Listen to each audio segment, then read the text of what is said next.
Inclinemos nuestros rostros para orar.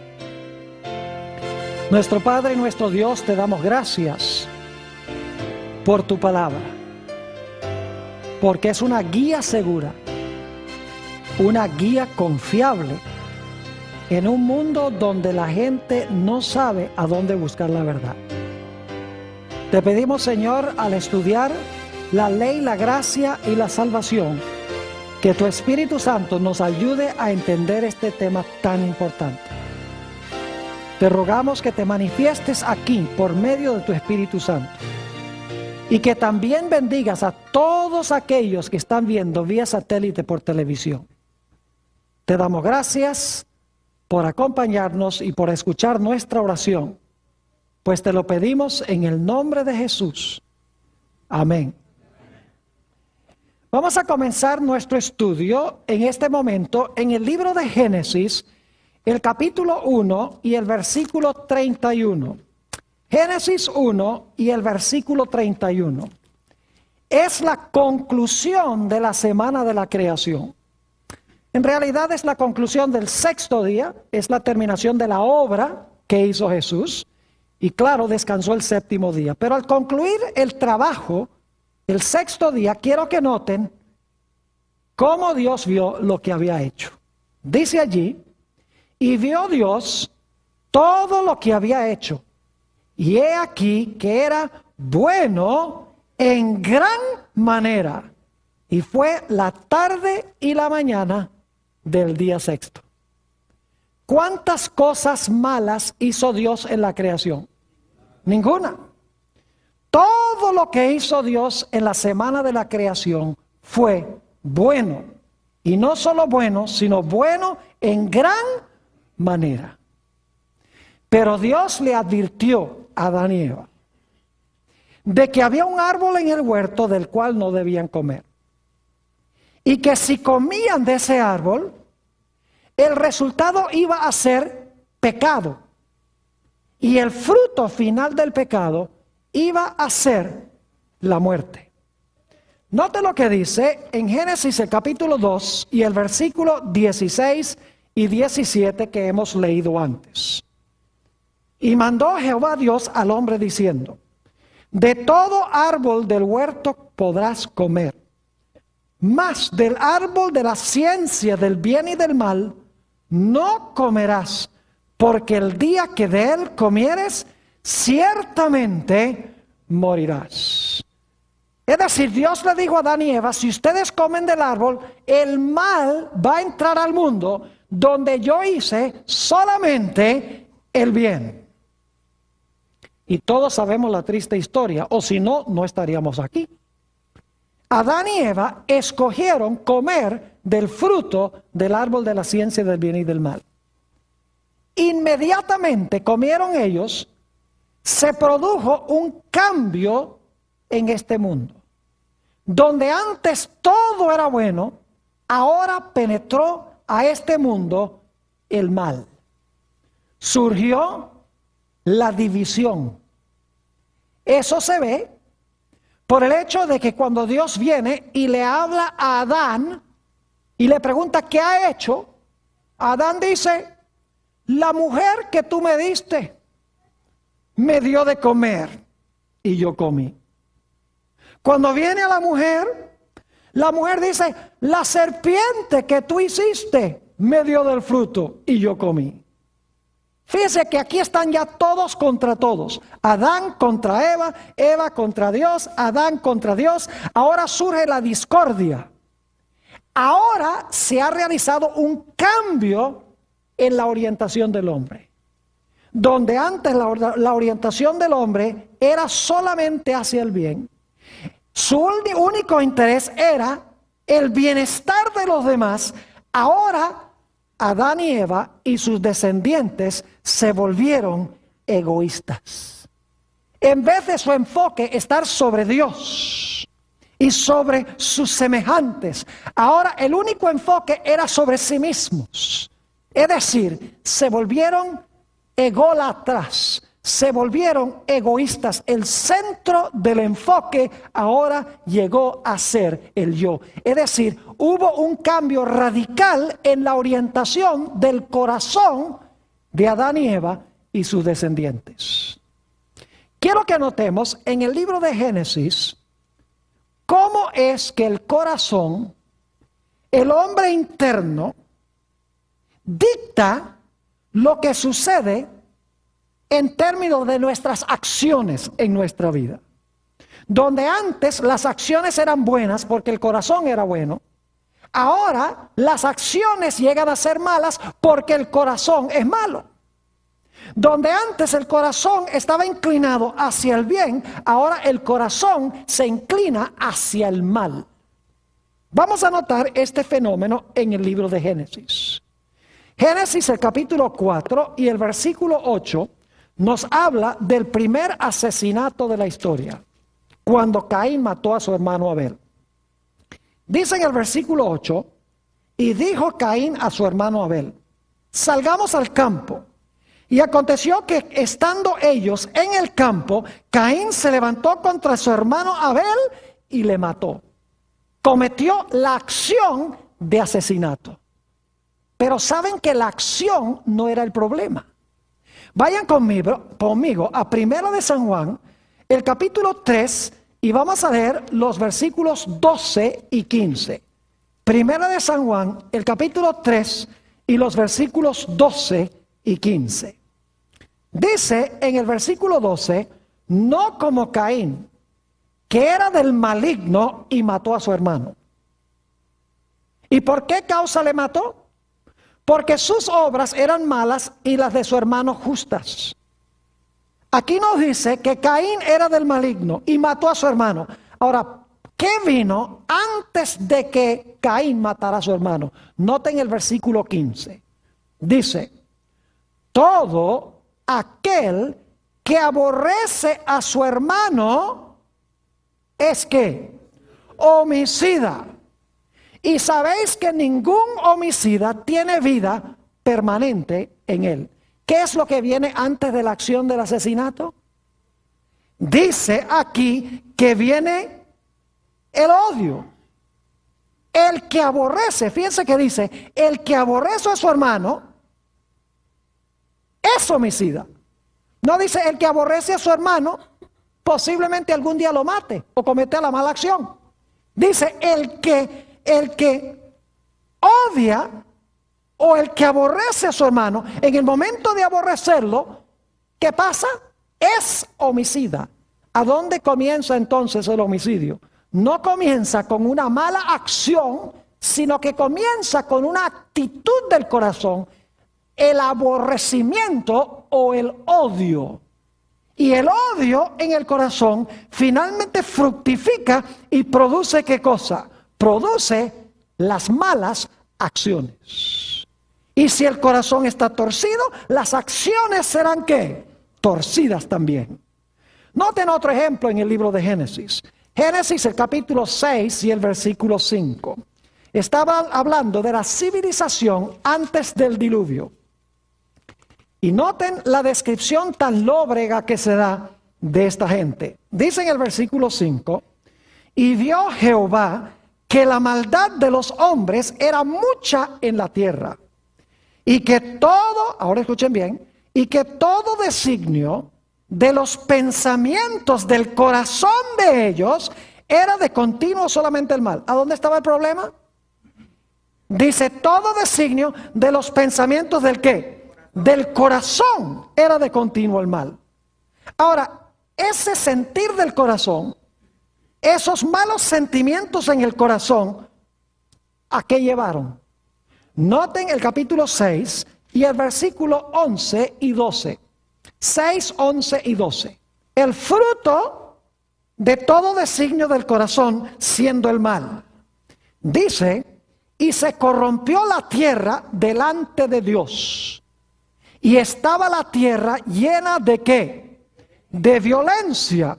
Y miró Dios la tierra, y he aquí que estaba corrompida, porque toda carne había corrompido su camino sobre la tierra. Yo pregunto, ¿a dónde comenzó la corrupción? ¿Con las malas acciones o que con el mal pensamiento del corazón. Fue con el pensamiento del corazón, con las intenciones, con las motivaciones. El problema era con el corazón interno que llevó a las malas ¿qué? A las malas acciones. Noten también lo que dice Génesis 8 y el versículo 21 sobre el problema del corazón. Génesis, el capítulo 8 y el versículo 21. Esto es después del diluvio. Y Noé ofreció un sacrificio. Y dice, y percibió Jehová olor grato. Y dijo Jehová en su corazón, no volveré más a maldecir la tierra por causa del hombre. Ahora escuchen esto. Porque el intento del corazón del hombre es ¿qué cosa? Malo desde su juventud, ni volveré más a destruir todo ser viviente como he hecho. ¿A dónde está el problema del hombre? Dice, el intento del corazón del hombre es malo desde su juventud. ¿Dónde está el problema? ¿Con las malas acciones o con un corazón egoísta y malo? El problema, mis queridos amigos y hermanos, los que están viendo vía satélite, el problema es con el corazón, las intenciones internas, las motivaciones internas que llevan a cometer malas acciones. Tomemos un ejemplo más del libro de Génesis. El capítulo 27 y el versículo 41. Génesis 27 y el versículo 41. Aquí Jacob le acaba de quitar la primogenitura a su hermano Esaú. Y quiero que noten la reacción de Esaú. Dice allí en Génesis 27, 41, y aborreció Esaú a Jacob por la bendición con que su padre le había bendecido. Y dijo en su corazón, llegarán los días del luto de mi padre y yo mataré a mi hermano Jacob. Yo pregunto, ¿qué vino primero? ¿La intención de matar o el asesinato? La intención de matar. El problema era con qué cosa, con sus intenciones, las intenciones internas del corazón. Es decir, el problema con el pecado es que el pecado torció el corazón del hombre. Cambió la dirección del corazón del bien hacia el mal. Torció el corazón. Torció las intenciones, las motivaciones. Y donde antes salía todo lo bueno del corazón, ahora en el corazón había mal y por lo tanto las acciones eran malas. Por eso nos dice en el libro de los Salmos, el Salmo 51, si quieren ir conmigo allí, Salmo 51 y el versículo 5, algo muy interesante en cuanto a todos los que nacemos en este mundo. Dice aquí en el versículo 5 el salmista David, he aquí, en maldad he sido formado, y en pecado me concibió ¿quién? Mi madre. ¿Desde cuándo nacemos torcidos? Aún antes del nacimiento. Nos torcemos desde el momento de nuestra ¿qué? De nuestra concepción como fruto del pecado de Adán. Fuimos concebidos en pecado. Somos egoístas. Aún antes de conscientemente saberlo. Permítame darles un ejemplo. No hay nada más egoísta en el mundo que un bebé. ¿Qué pasa si usted no le da al bebé la leche cuando el bebé cree que debe hacerle la leche? El bebé dice, mamá, por favor, ¿me das leche? ¿Qué hace? Llora. Y si todavía no le dan la leche, ¿qué hace? Grita. Y si todavía no le dan la leche, ¿qué? Patalea. Porque para ese bebé no hay nada en el mundo que exista sino ¿quién? Sino él solamente. Y luego ese bebé crece y llega a tener unos 2 o 3 años. Y vamos a darle un poquito de propaganda aquí a Walmart. Y los padres lo llevan allá a Walmart y el niño va al departamento de juguetes y encuentra un camioncito muy bonito que le gusta y va donde la mamá y le dice, mamá, que en su idioma así de bebé le dice, yo quiero este camioncito. Y la mamá le dice, Juanito, hoy no. Y dice, yo quiero este juguete, yo quiero este camión. No, Juanito, hoy no. Dice, bueno, está bien, no hay problema. Ustedes saben que no. Juanito empieza a hacer ¿qué? Empieza a llorar y empieza a gritar. Y si la mamá todavía le dice que no, se tira al suelo y empieza a patalear y empieza a dar vueltas. ¿Quién es mi mamá para decirme que yo no puedo tener este camión? Y es aún antes que el niño entienda plenamente que es egoísta. Y luego Juanito crece y se casa con Julieta. Y a los 6 meses empiezan los problemas. Dice Juan, ella no me plancha la ropa. Ella me quema el arroz. Cuando llego a la casa no está bien arreglada. ¿Qué se denota en esa actitud? El yo. Ella no sabe tratarme a mí. ¿Acaso no sabe quién soy yo? ¿Dónde está el problema? El problema es que nosotros fuimos ¿qué? Concebidos en pecado. Y el pecado tuerce el corazón hacia el mal. Nota lo que dice Jeremías 17 y el versículo 9. Jeremías el capítulo 17 y vamos a leer el versículo 9. Aquí Jeremías conocía muy bien la situación del corazón humano. Dice esto: engañoso es el corazón, más que todas las cosas, ¿y qué? Y perverso. ¿Quién lo conocerá? ¿Qué es el corazón según Jeremías? El corazón es ¿qué cosa? Perverso. Porque el corazón nace perverso. En Proverbios el capítulo 28 y el versículo 26 dice esto: el que confía en su propio corazón es necio.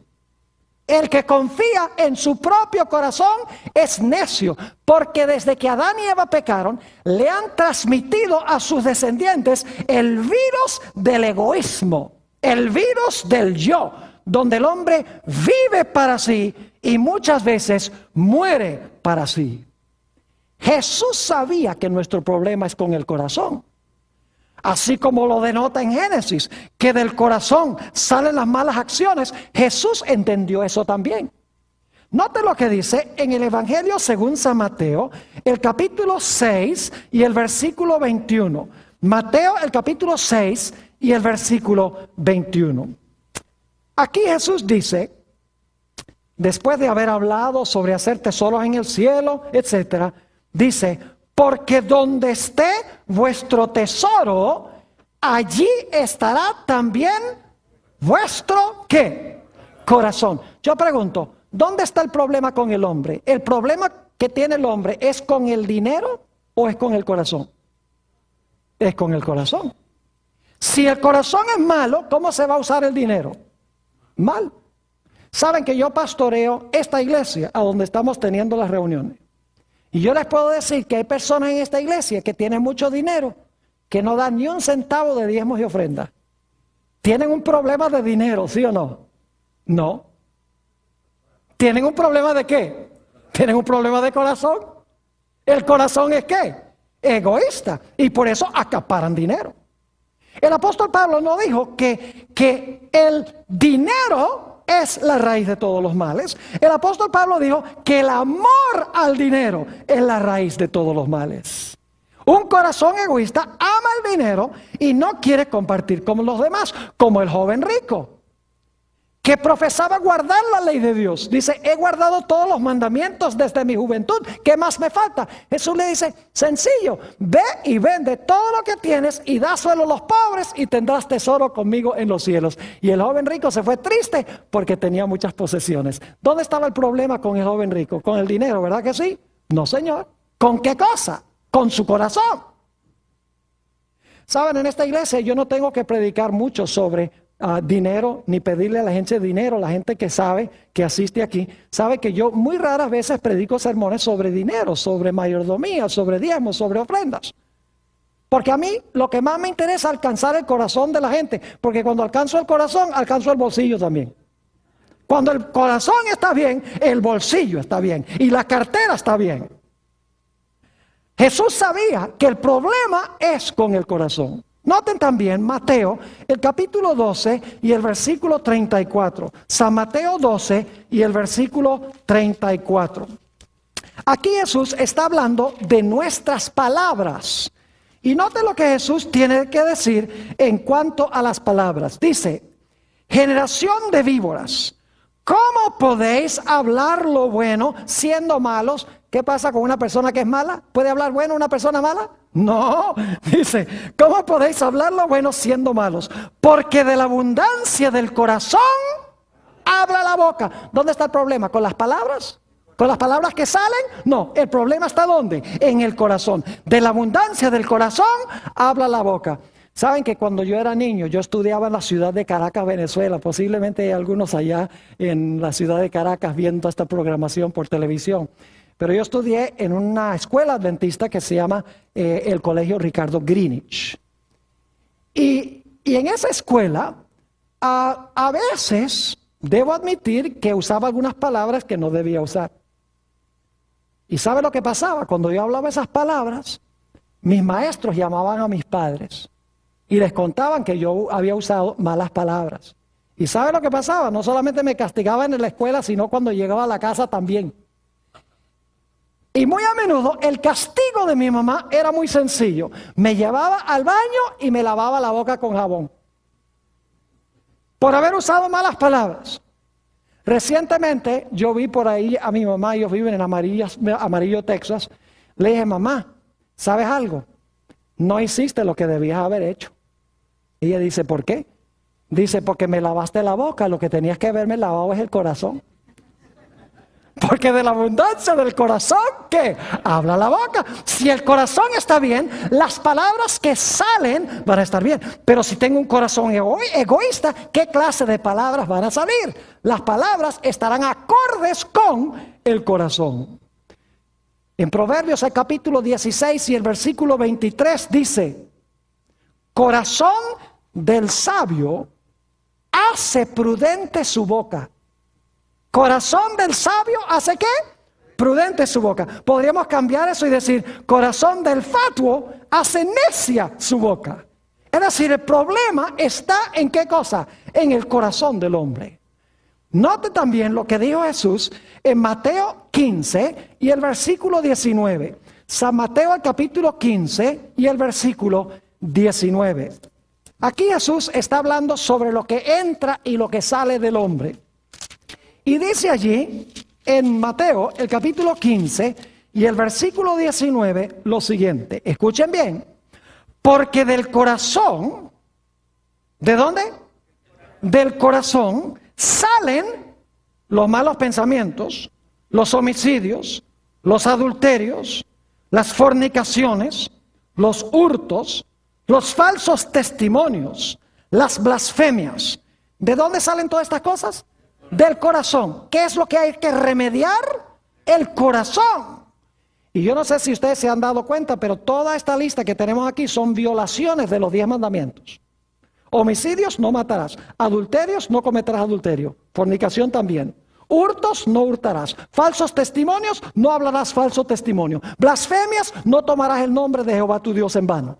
Es decir, cuando el corazón es malo, ¿qué hace la gente con la ley de Dios?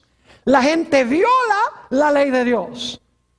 Cuando el corazón está bien, ¿qué hace la gente? La gente guarda la santa ley de Dios. Es decir, el problema no está con las malas acciones, sino con la fuente que produce las malas acciones.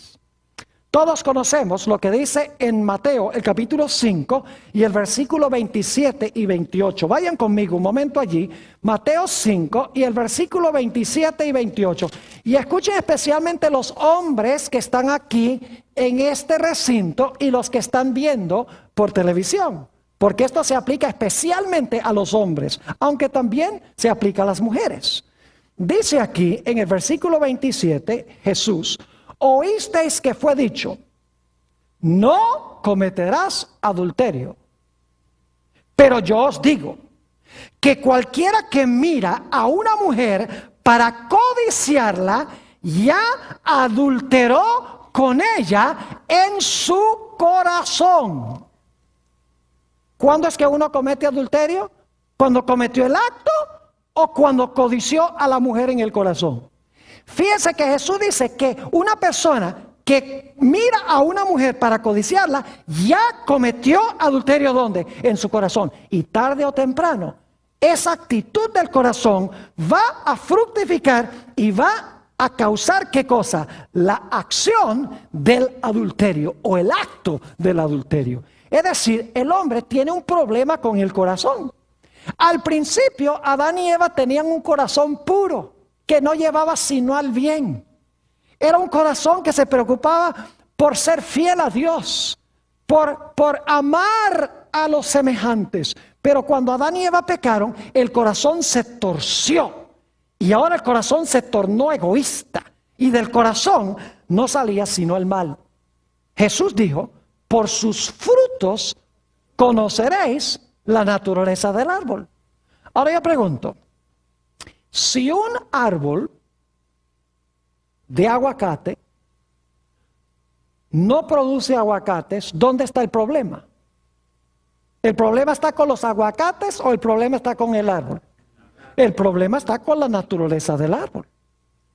Es decir, el problema es que los frutos son un reflejo de la naturaleza del árbol. Así como los frutos en nuestra vida son el resultado de la condición de nuestro corazón. Es decir, nosotros necesitamos de alguna manera que Dios restaure la condición original en la cual nos encontrábamos, que Dios sane, que Dios rectifique el problema que nosotros tenemos en el corazón. Y lo primero que necesitamos es reconocer la condición de nuestro corazón. ¿Y saben qué es lo que nos revela lo malo que es nuestro corazón? La ley de Dios. Noten lo que dice en el libro de los Romanos, el capítulo 7 y el versículo 7. Romanos, el capítulo 7 y el versículo 7. La ley de Dios nos dice en realidad lo que nosotros somos. Romanos 7 y el versículo 7. Dice, ¿qué diremos pues? ¿La ley es pecado? En ninguna manera. Pero yo no conocí el pecado, sino por la ley, porque tampoco conociera la codicia, si la ley no dijera, no codiciarás. ¿Cómo sé yo que la codicia es mala? ¿Cómo sé yo que la codicia es pecado? ¿Cómo sé yo que el adulterio es malo? ¿Cómo sé yo que el falso testimonio es malo? Sencillamente porque la ley me dice que todas estas cosas son ¿qué? Todas estas cosas son malas. Es decir, la ley diagnostica el problema que tengo en el corazón. Y me dice, tú tienes un problema grave en tu corazón que necesita ser remediado. La ley de Dios diagnostica el corazón y me muestra el corazón exactamente como es. Permítame ilustrar lo que quiero decir. Supongamos que un individuo va a un médico, el médico le hace el examen y el médico descubre que el individuo tiene cáncer. Y el individuo mira al médico y le dice al médico que yo tengo cáncer. Sí, hicimos todos los exámenes y no hay duda alguna de que usted tiene cáncer. Imagínense si ese individuo, si ese paciente dijera, usted me dijo que tenía cáncer. Y saca una pistola y mata al médico. Yo pregunto, cuando el médico le muestra que tiene cáncer, ¿le está haciendo un bien o un mal? Le está haciendo un bien. Porque cuando él se da cuenta que tiene cáncer, ¿qué va a buscar? Va a buscar a alguien que le cure el problema del cáncer. Así es la ley. La ley me muestra que tengo un corazón malo.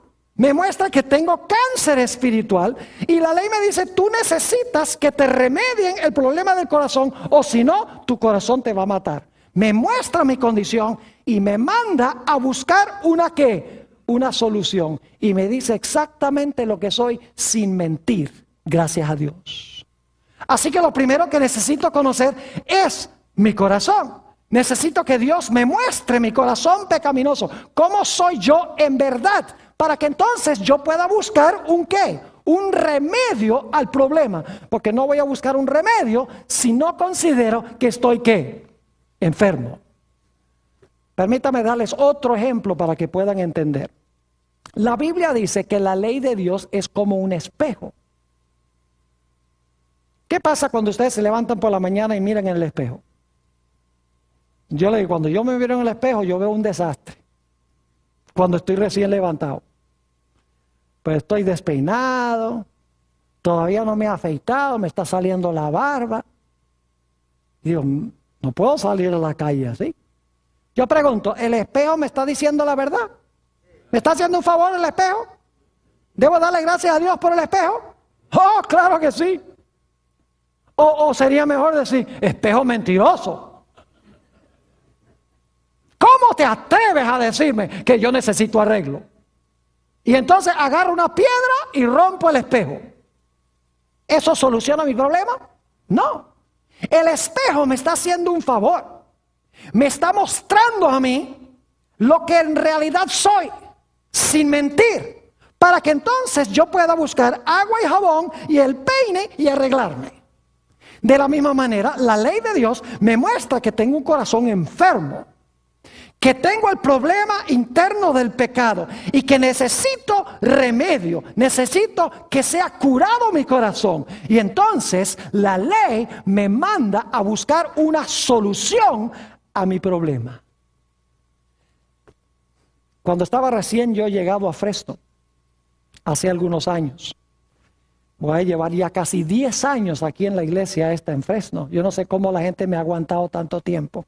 Pero bueno, a la Biblia dice, aquí está la paciencia de los santos. Y en realidad la gente ha sido muy paciente aquí. Y he disfrutado el tiempo que he pasado acá. Pero cuando estaba recién llegado, tuve un culto de oración buenísimo. Cantamos, oramos, estudiamos la palabra.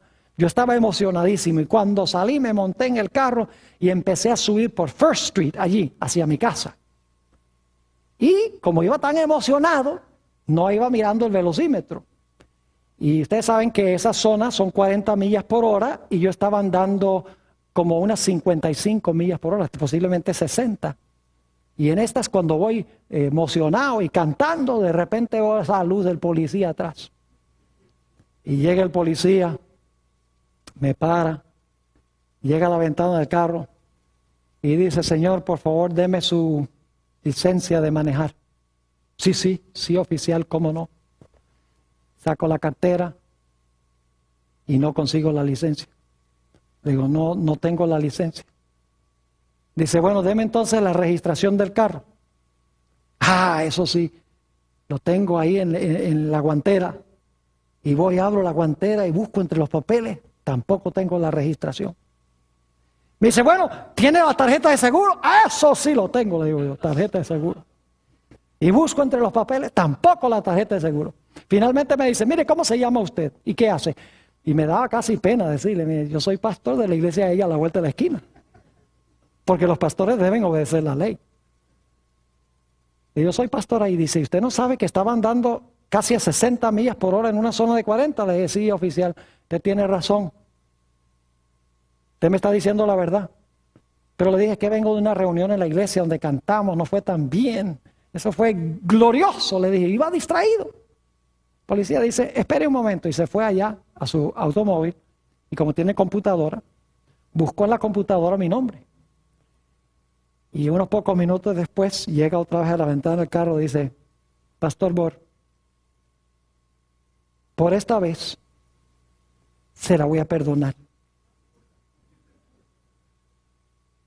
Y yo estaba diciendo, gloria al Señor. Pero ahora escuchen bien, ¿hizo bien el policía? El policía no hizo bien. Y ustedes dicen, ¿cómo que no hizo bien? No le pusieron la multa. Claro, yo me fui contento porque no tuve que pagar la multa. Pero el policía no hizo bien. Déjenme explicarles por qué. Yo había quebrantado, ¿qué cosa? La ley. Y la ley exigía que yo, si había quebrantado la ley, que hiciera ¿qué cosa? Que pagara la multa. Y el papel del policía es hacer cumplir la ley. Así que él debería haber hecho ¿qué cosa? Él debería haberme dicho,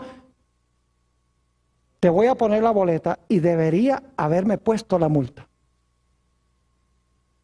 Ahora, hay otra forma que el policía podría haberlo hecho. Y aquí es que viene la parte linda. El policía podría haber venido a la ventana y decir, mire, Pastor Bor, usted ha quebrantado la ley, yo soy la ley, soy el policía, y yo sé por el radar que usted quebrantó la ley. Y yo veo que usted está triste por haber quebrantado la ley. Usted está arrepentido, ¿verdad? Oh, sí, sí, oficial, cómo no, estoy arrepentido. Y el oficial dice, ¿sabe lo que voy a hacer? Yo lo que voy a hacer es, yo voy a ir a la jefatura de la policía y yo le voy a pagar su ticket. Yo le voy a pagar su multa. Yo pregunto, ¿el policía estaría haciendo bien ahí? Sí, porque eso se llama gracia. Yo pregunto, si él va y paga la multa queda pagada. Claro que sí, pero no la paga ¿quién? No la pago yo, el culpable, sino que la pagó el inocente. ¿Están entendiendo lo que estoy diciendo? La ley me muestra que yo soy ¿qué cosa? Pecador y culpable. La ley no me puede salvar, porque la ley exige el pago por haberla quebrantado. Pero ¿qué dice Jesús? Jesús dice, mira, yo voy a pagar tu multa. Yo voy a pagar por tus pecados. Yo llevé esos pecados a la cruz del Calvario. Yo pagué tu multa. Y yo me puedo ir alegre a mi casa, seguro del perdón. No porque yo soy bueno, sino porque Jesús es bueno. No porque yo pagué, sino porque Él pagó. ¿Me están entendiendo lo que estoy diciendo? Y claro, después que el policía me perdonó la multa, próxima vez que estoy pasando por esa calle aquí en First Street, 80 millas por hora, a toda velocidad. Y el mismo policía me para, siguiente día, y mira y dice, ¿usted no es el que paré ayer? Y yo le digo con una sonrisa, sí, oficial. Y el oficial dice, ¿y usted no aprendió nada de lo que pasó ayer? Y le digo yo, sí, que usted está pagando. ¿Qué creen que va a hacer el oficial? El oficial me va a poner la multa de hoy y la de ayer también. ¿No es así? Es decir, el hecho de que el policía pagó mi multa no significa por eso que ahora yo tengo libertad para violar la ley. Por gratitud a ese policía, ¿qué voy a querer hacer? Voy a querer cada vez que paso por allí, inclusive hasta el día de hoy, cada vez que paso por aquí, por la esquina de Clinton y First, me acuerdo de esa experiencia. Y me acuerdo que el policía no hizo lo que debería haber hecho. Debería haber ido a pagar la multa. Pero me la perdonó. Es decir, mis queridos hermanos y hermanas, yo nazco con un corazón torcido. La ley me muestra lo que soy, exactamente, no miente. Si soy adúltero, me dice eres adúltero.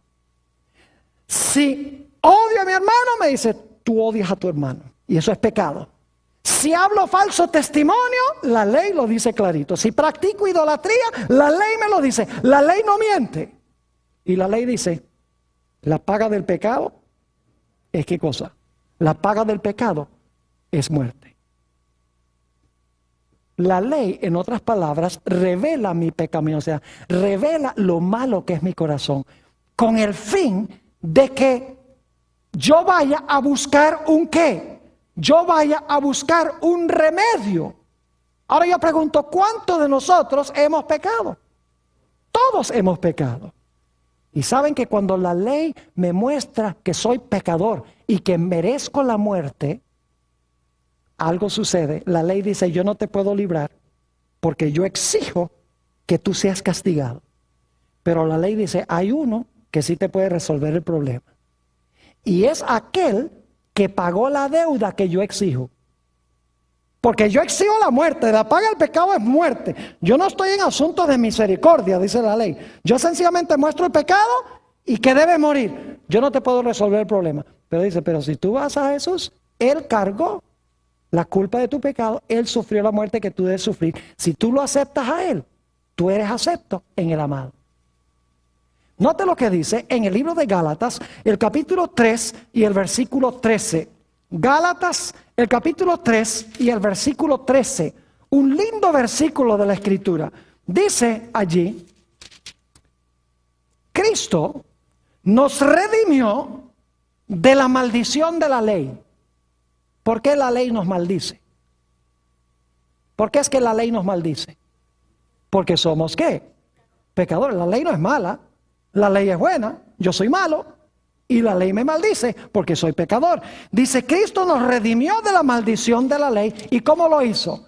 Hecho por nosotros maldición. Es decir, Jesús pagó la multa que yo debo pagar. Porque está escrito, maldito todo el que es colgado en un madero. Ahora, ¿cómo me voy a sentir yo cuando yo miro a la cruz de Jesús y veo que Jesús cargó con la pena que yo debía sufrir? Cuando lo veo colgando en la cruz clamando, Dios mío, ¿por qué me has desamparado? Cuando veo al Señor Jesucristo sudando gotas de sangre en el Getsemaní, orando para que su Padre quite la copa. Cuando veo lo horrible que es el pecado, lo terrible que es el pecado y lo que hizo con Jesús. ¿Ustedes creen que yo voy a querer seguir pecando cuando veo lo que el pecado hizo con Jesús? Claro que no. Es decir, la ley, quiero que entendamos esto, la ley me muestra mi pecaminosidad y dice, yo no te puedo resolver el problema de tu corazón. No puedo resolver el problema de tu pecado porque yo lo que exijo es que si tú pecas, mueres.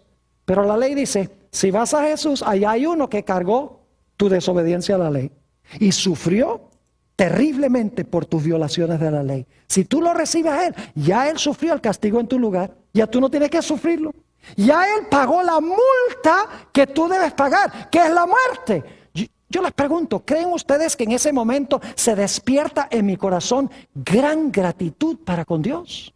Claro que sí, escuchen bien. En ese momento se realiza en mi corazón un cambio.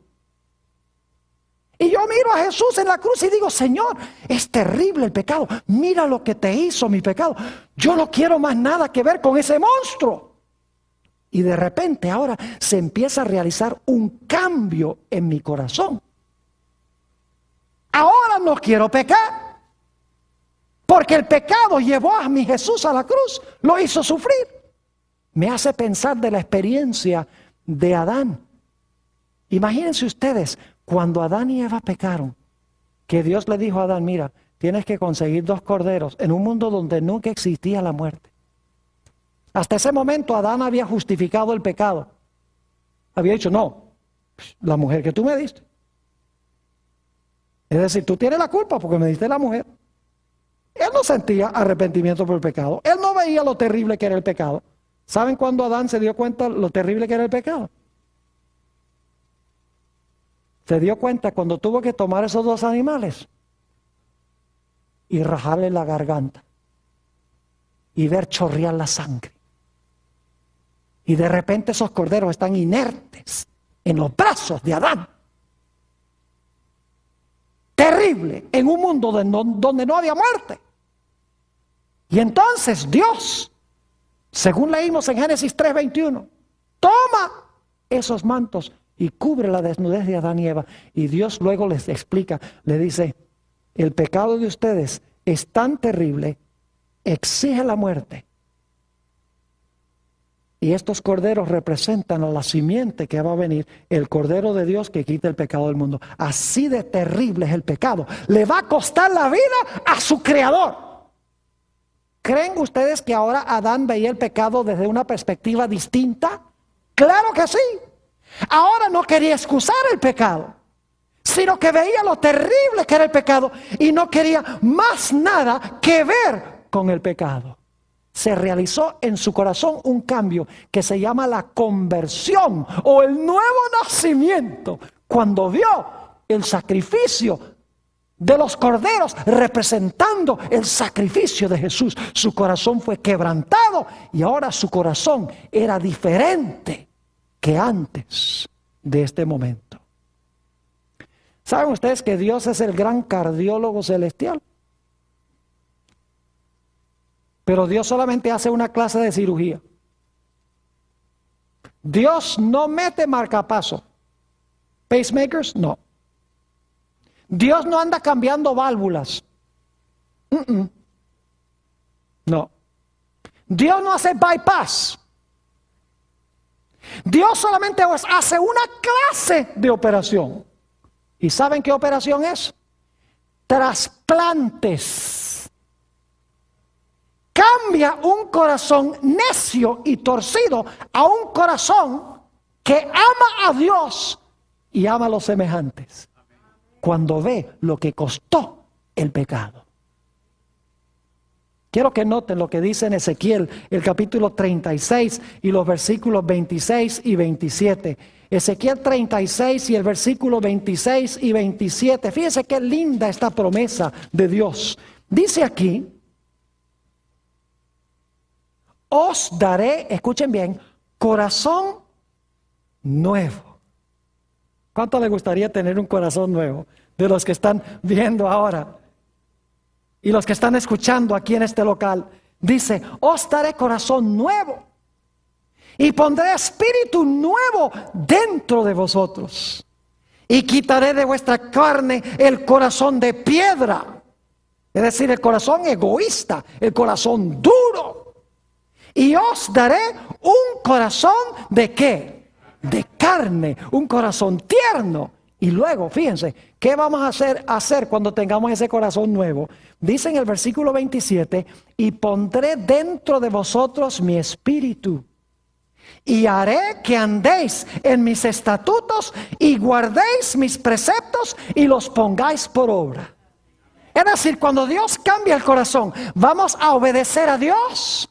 Claro que sí, pero lo vamos a obedecer, no porque tenemos que hacerlo, sino porque queremos hacerlo, porque lo amamos, porque hemos visto lo que el pecado cuesta. Yo he estado casado. ¿Les digo cuántos años he estado casado? He estado casado 34 años. Y cada año le doy a mi esposa un regalo de aniversario. ¿Saben por qué le doy el regalo de aniversario? Porque si no se lo doy, me pone a dormir en el garaje. Porque si no le doy el regalo de aniversario, no me hace la comida. Porque si no le doy el regalo de aniversario, me toca planchar mis propias camisas. ¿Ustedes creen que yo le doy el regalo de aniversario por eso? ¿Pues estoy obligado a hacerlo? No. ¿Saben por qué? Para mí es un deleite dárselo. Porque hay amor. ¿Me están entendiendo? Cuando yo amo a Dios de corazón, va a ser un deleite obedecerle. Por eso el Señor Jesucristo dijo: si me amáis, guardad mis mandamientos. Hoy en día los cristianos dicen: la ley, los mandamientos, eso no hay que guardarlo, pues eso fue clavado en la cruz. Los que dicen eso no conocen lo que es recibir un nuevo corazón. No nos salvamos porque guardamos la ley, sino que Dios nos salva y luego por deleite guardamos la ley. Y el que dice: no tengo que obedecerle porque le conozco, es mentiroso, dice la Biblia, y la verdad no está en él. Noten la linda promesa también en el libro de Jeremías, el capítulo 31 y el versículo 33. Jeremías, el capítulo 31 y el versículo 33. Dice aquí esta linda promesa: pero este es el pacto que haré con la casa de Israel después de aquellos días, dice Jehová. Daré mi ley en su ¿qué? En su mente, y la escribiré en su corazón, y yo seré a ellos por Dios, y ellos me serán por pueblo. ¿Saben que muchos cristianos hoy en día dicen, yo no estoy bajo el viejo pacto, sino que estoy bajo el nuevo pacto? En el antiguo pacto era por ley, ahora es por gracia. Los que dicen esto no saben lo que están hablando. Porque en ambos pactos hay ley. La única diferencia es que en el viejo pacto los 10 mandamientos estaban escritos en tablas de piedra. Mientras que en el nuevo pacto los 10 mandamientos están escritos en el corazón. Los mandamientos no cambian, lo que cambia es el lugar a donde están escritos los 10 mandamientos. De nada me vale tenerlos escritos en tablas de piedra. Para yo poder obedecer y querer obedecer a Dios, tengo que tener esos mandamientos escritos ¿a dónde? En el corazón. ¿Saben que hay una profecía mesiánica muy bonita en cuanto a Jesús? Se encuentra en el Salmo 40 y el versículo 8, donde dice el salmista hablando de Jesús: me deleito en hacer tu voluntad. Tu ley está escrita en mis entrañas o en mi corazón. ¿Por qué se deleitaba Jesús en hacer la voluntad de su Padre? Porque la ley estaba escrita ¿dónde? La ley estaba escrita en el corazón. Es decir, la única forma en que puede cambiar nuestra conducta es si Dios transforma y cambia nuestro corazón por medio de la experiencia que se llama el nuevo nacimiento o la conversión. Pero escuchen bien, ¿qué va a pasar después que Dios nos da un nuevo corazón? Saben que si no alimentamos bien a ese nuevo corazón, ese corazón se daña también. Por eso, aunque Dios nos dé un nuevo corazón, debemos alimentar diariamente ese corazón para mantenerlo limpio. Ustedes conocen la bienaventuranza de Mateo 5:8, donde dice: bienaventurados los de limpio corazón, porque ellos verán a Dios. Pero una vez limpio, no siempre limpio. Cristo nos da un corazón nuevo, nos limpia el corazón. Pero luego hay que mantener el corazón limpio. Y ustedes dicen, pero Pastor Bor, ¿cómo puedo mantener mi corazón limpio? Tienen que alimentarlo bien. Ustedes saben que pueden recibir un trasplante del corazón, pero si siguen comiendo un montón de colesterol, ese corazón se les enferma también. De la misma manera, Dios nos cambia el corazón, pero si seguimos alimentándonos espiritualmente, de lo que daña nuestra vida espiritual, ese corazón se enferma también. Ahora, ¿qué es lo que puede mantener el corazón limpio? Noten el Salmo 119 y los versículos 9 al 11. Salmo 119 y el versículo 9 al 11. Este es un pasaje hermoso que está hablándole primordialmente a los jóvenes, pero también yo creo que tiene un mensaje grande para los adultos. Salmo 119 y los versículos 9 al 11. Dice aquí, y el Salmo 119 es el salmo más largo de la Biblia, dice: ¿con qué limpiará el joven su camino? Con guardar tu palabra. Con todo mi corazón te he buscado, no me dejes desviarme de tus mandamientos. Ahora escuchen esto. En mi corazón he guardado tus dichos, es decir, tus palabras, para no ¿qué? Para no pecar contra ti. ¿Cómo mantengo el corazón limpio? Metiendo en mi corazón las palabras ¿de quién? De Dios, en la Biblia. ¿Qué sucede cuando yo meto en mi corazón mucha televisión? Novelas. ¿Sabe que las novelas enfatizan la honestidad, la fidelidad matrimonial, todas esas cosas, verdad que sí? ¡Ah! No dicen no. Dicen, claro que no. ¿Qué enfatizan las novelas? El adulterio, la mentira, la trampa, el odio, el asesinato. Y cuando nosotros vemos eso, ¿qué pasa con el corazón? El corazón se ensucia. El corazón se va dañando de nuevo. Se vuelve egoísta. ¿Qué tengo que hacer para mantener puro mi corazón? El nuevo corazón que Jesús me da. Lo que tengo que hacer es llenarlo de cosas buenas. Llenarlo con los dichos de Dios. Por eso en Efesios 5 y el versículo 26, que ustedes tienen en su lista, dice que Dios limpia el corazón por el lavacro de la palabra, el agua del lavacro de la palabra. En San Juan 15:3, el Señor Jesucristo dice, ellos todos son limpios por la palabra que les he hablado. Es decir, tenemos que llenar nuestra mente y nuestro corazón de la palabra de Dios, de la oración, de cosas espirituales. Y entonces tendremos un corazón sano, un corazón fuerte. Ustedes recuerdan la experiencia de David. Dice que salió un día al balcón del palacio y vio a esta mujer, Betsabé, muy hermosa, que era la esposa de otro. Dice la Biblia que cometió adulterio con ella y mandó a matar a su esposo para poderse quedar con esa mujer. Es decir, adulterio y asesinato. Pero la Biblia dice que finalmente David se arrepintió cuando Natán, el profeta, fue a hablar con él. Le dijo, tú eres ese hombre que has hecho mal delante de Jehová. Como resultado, David escribió ese famoso Salmo 51. Y en el Salmo 51 pide dos cosas. En los versículos 1 y 2 pide que Dios perdone su pecado. Y en el versículo 10 pide a Dios que le dé un corazón limpio y renueve un espíritu recto dentro de él. Que esa sea nuestra experiencia, es mi oración.